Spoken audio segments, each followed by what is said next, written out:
Good evening, televiewers, and welcome to the 7 p.m. newscast on Equinox Television. My name is Vandoline Nkwain. As some worth about... Well, televiewers, that report brings us to the end of part 1 of this newscast. Stay tuned to Talking Point.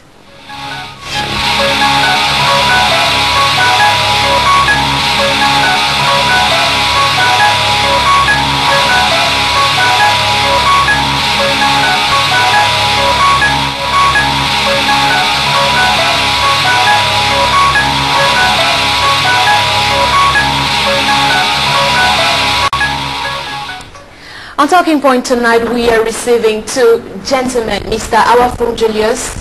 You are an ideologist.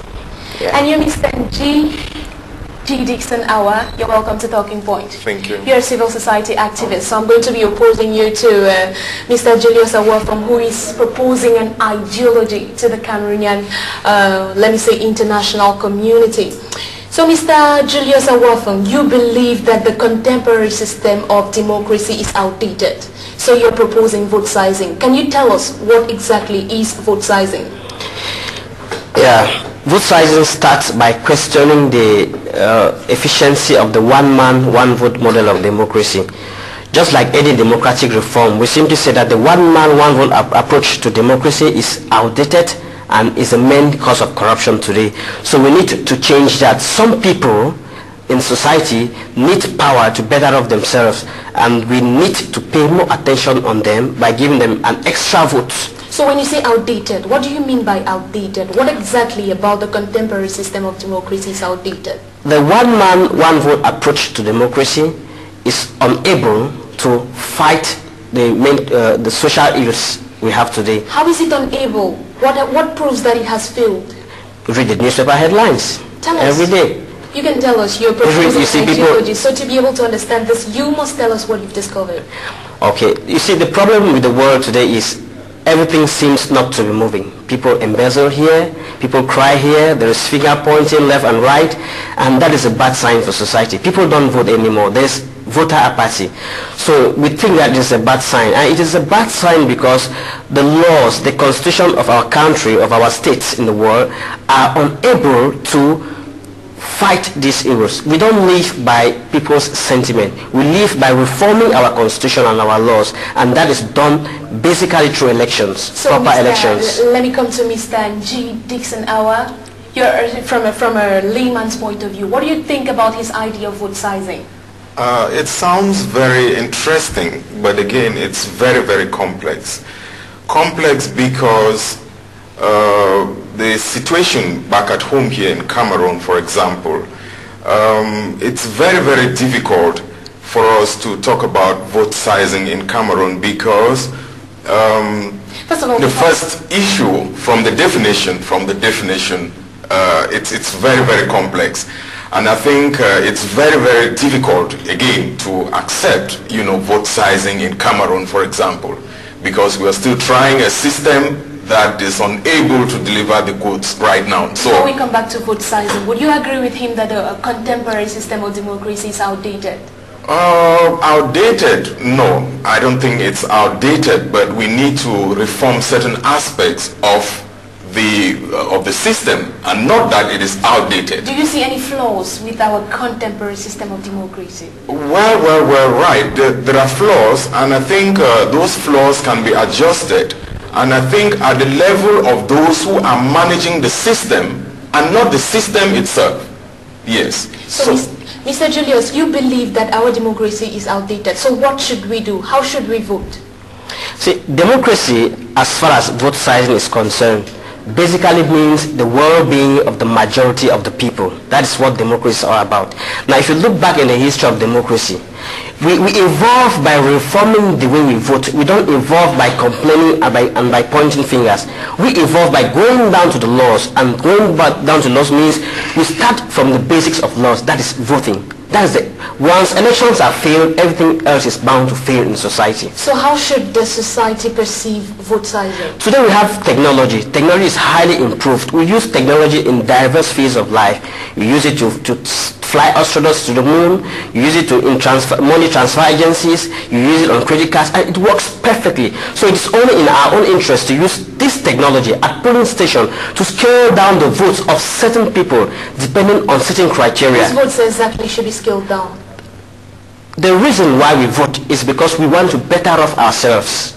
It's because we want something better. Some people need more votes to better off themselves than others. And I will just tell you that those who have money don't have problems.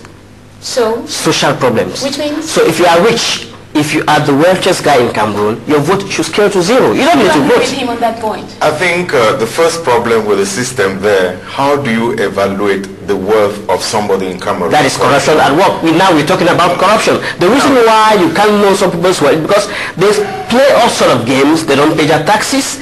They play all kind of dirty games to preserve their worth, and they won't even show you your worth.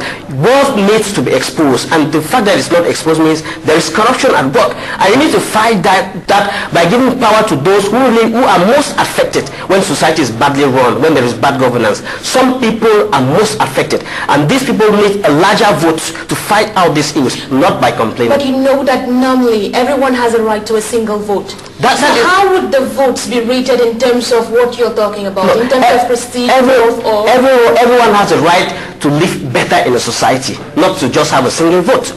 The essence of us coming together as a government is for the well-being of everybody, of the majority. Are you suggesting that the poorer persons could have more than a single vote? Absolutely. One man, one vote doesn't mean democracy. It's a means to attain democracy. Just like if you go back in America, in the history of the United States, there was a time when women were not allowed to vote. Right? But that was not democracy. They thought that could bring democracy. But personally, and I will assure you, people want to feel empowered. People want to participate in the society.